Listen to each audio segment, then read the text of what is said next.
दोस्तों, कर्मा के पास ना कागज है ना किताब है, फिर भी सारे जगत का हिसाब है। यह कहा जाता है कि जो कर्म हमने पहले किए हैं उनका फल हमें आज मिलता है और जो आज करते हैं उसका फल हमें बाद में मिलेगा। किसी ने सच ही कहा है, दूसरों के साथ किया हुआ छल कपट मनुष्य के बर्बादी के सारे रास्ते खोल देता है। अगर आप किसी के साथ बुरा करते हैं तो आपके साथ भी निश्चित ही बुरा ही होगा। आइए छल, कपट और कर्म के बारे में एक कहानी के माध्यम से समझते हैं। बहुत समय पहले की बात है, एक बहुत पुराना गांव था। उस गांव का नाम हरिपुर था। उस गांव के लोग बहुत ही सीधे साधे और सच्चे थे। उसी गांव में एक बुजुर्ग आदमी, उसकी पत्नी और 2 बच्चे रहते थे। बड़े बेटे का नाम विनोद था और छोटे बेटे का नाम मुकेश था। उसके माता पिता खेती का काम करते थे, वह एक किसान थे। समय के साथ साथ वह दोनों भाई अब बड़े हो गए थे। मुकेश अक्सर अपने भाई विनोद को देखकर जलता था। क्योंकि विनोद स्वभाव से बहुत अच्छा था, वह सबकी मदद करता था। उसके दिल में सबके लिए दया और आदर भाव था। मुकेश का स्वभाव ऐसा था कि उसके दिल में दूसरों के लिए कोई दया नहीं थी। वह अपने माता पिता से भी ठीक से बात नहीं करता था। वह हमेशा दूसरों का अनादर करता और नुकसान पहुंचाता रहता था। धीरे धीरे काफी वक्त गुजर गया। विनोद और मुकेश के माता पिता दोनों का देहांत हो गया। अब उनके माँ बाप इस दुनिया में नहीं रहे।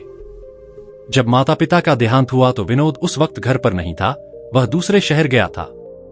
जैसे ही उसको इस बात का पता लगा, वह सब काम छोड़कर दौड़ता हुआ अपने घर पहुंचा। विनोद को विश्वास नहीं हो रहा था कि उसके माता पिता अब इस दुनिया में नहीं रहे। विनोद और मुकेश ने उनका अंतिम संस्कार किया। वह बहुत दुखी था, वह उनसे बहुत प्रेम करता था। उसने गांव वालों को भोजन के लिए आमंत्रित किया और ब्राह्मणों को दान दक्षिणा देकर विदा किया। अब विनोद और मुकेश दोनों अकेले रहते थे। धीरे धीरे वक्त गुजरता गया। वह हर साल अपने माता पिता की बरसी पर ब्राह्मणों को भोजन कराता और दान देता। यह सब चीजें मुकेश को पसंद नहीं आती थी। वह विनोद से बहुत ईर्ष्या करता था और वह विनोद से जलता रहता था। उस राज्य का राजा बहुत अच्छा था।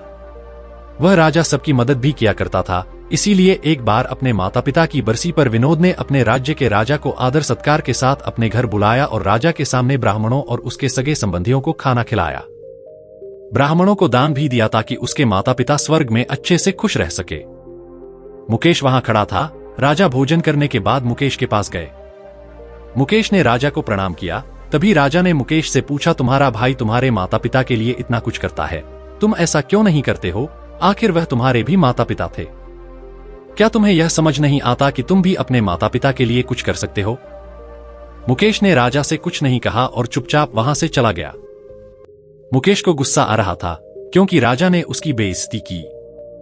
क्योंकि विनोद अब सबकी नजरों में अच्छा बन गया था। राजा ने भी उसकी तारीफ की थी और मुकेश सिर्फ चुपचाप देख रहा था। उसे यह सब देखा नहीं जा रहा था और वह विनोद से अपने अपमान का बदला लेने का सोच रहा था। 1-2 महीने बीत जाने के बाद एक रात मुकेश योजना बनाता है कि उसे कैसे भी करके रास्ते से हटाना होगा।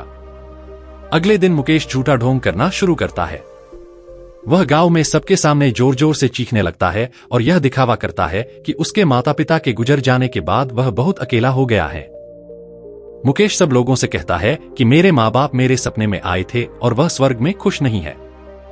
वह कह रहे थे कि कोई वहां जाकर उन्हें खाना बनाकर खिलाए, उनकी सेवा करें, वह तभी खुश रहेंगे। उन्होंने मुझसे कल रात सपने में कहा था कि मेरे भाई विनोद को मेरे पास भेज दो, वह उनकी बहुत सेवा करता है, वह इसके साथ बहुत खुश रहेंगे, तभी उनकी आत्मा को शांति मिलेगी। उन्होंने ऐसा कहा मुझसे। यह मामले की बात राजा तक पहुंच गई और राजा खुद वहां आता है। राजा ने ज्यादा सोचा नहीं, उसे लगा कि मुकेश सच कह रहा है। फिर राजा ने कहा कि यह तो अच्छी बात है, विनोद को अपने माता पिता की सेवा करने का मौका मिल रहा है और मिले भी क्यों ना, इतने साल से जो पुण्य कर रहा है। राजा कहते हैं, लेकिन इसके लिए तो विनोद को मरना पड़ेगा। विनोद यह सब देख रहा था। विनोद को यह सब समझ आ गया था कि यह सब केवल उसे फंसाने की चाल है, क्योंकि उसका भाई उससे नफरत करता है। लेकिन वह फिर भी सब लोगों से कहता है, चलो ठीक है, इस बहाने में अपने माता पिता की सेवा करता हूं। वह राजा से कहता है, महाराज आप अगले दिन नदी किनारे एक नाव का बंदोबस्त कराए। मैं नाव से कूदकर नदी में अपनी जान दे दूंगा और फिर स्वर्ग में जाकर अपने माँ बाप की सेवा करूंगा। राजा ने कहा ठीक है। अगले दिन इन सभी चीजों की व्यवस्था कर दी जाएगी और उसने मरने के लिए तैयारी करना शुरू कर दी। मुकेश यह सब देखकर मन ही मन बहुत खुश था।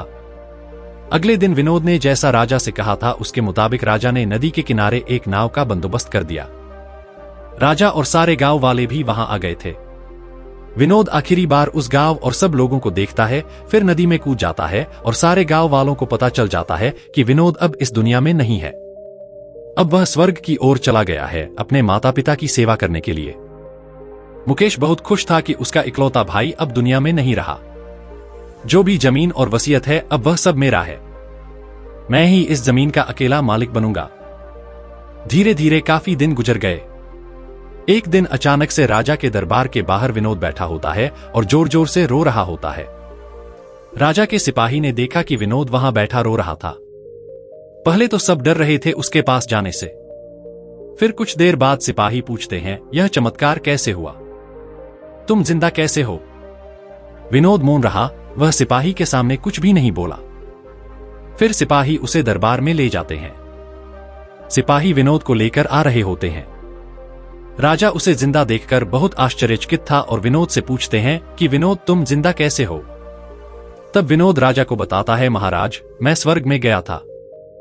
मैंने देखा मेरे माँ बाप अभी भी खुश नहीं है। वो मेरे पर गुस्सा हो रहे थे और कह रहे थे, तुम्हें तो खाना बनाना भी नहीं आता, तुम तो हमारी सेवा भी ठीक से नहीं कर रहे हो। तुमसे अच्छा तो मुकेश है जो तुमसे अच्छा खाना बना लेता है और वह हमारा ख्याल भी रखेगा। तुम जाओ और उसे भेज दो।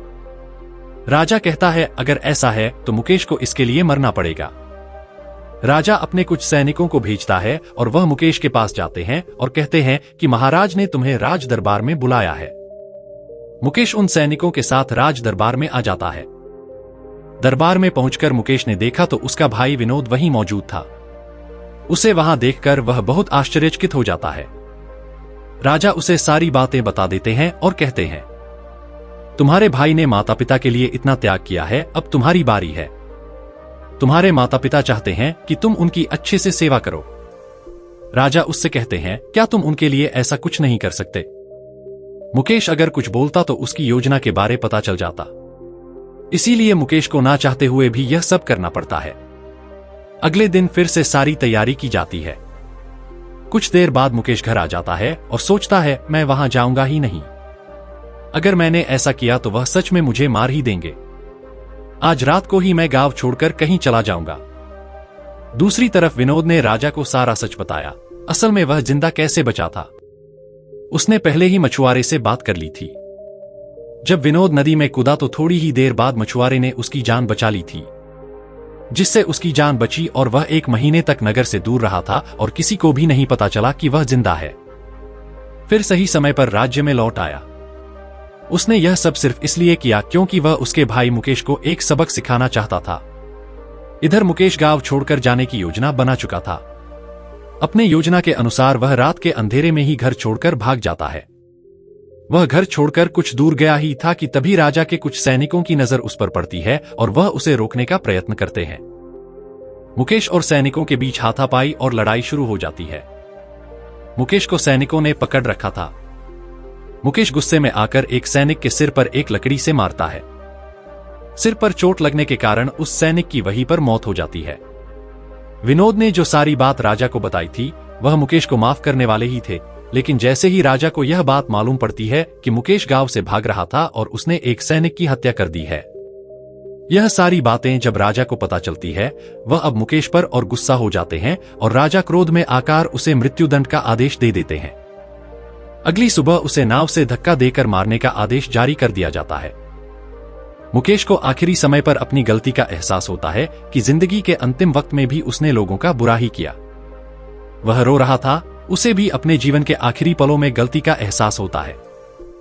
पर वो कहावत तो आपने सुनी होगी, अब पछताने से क्या होगा जब चिड़िया चुग गई खेत।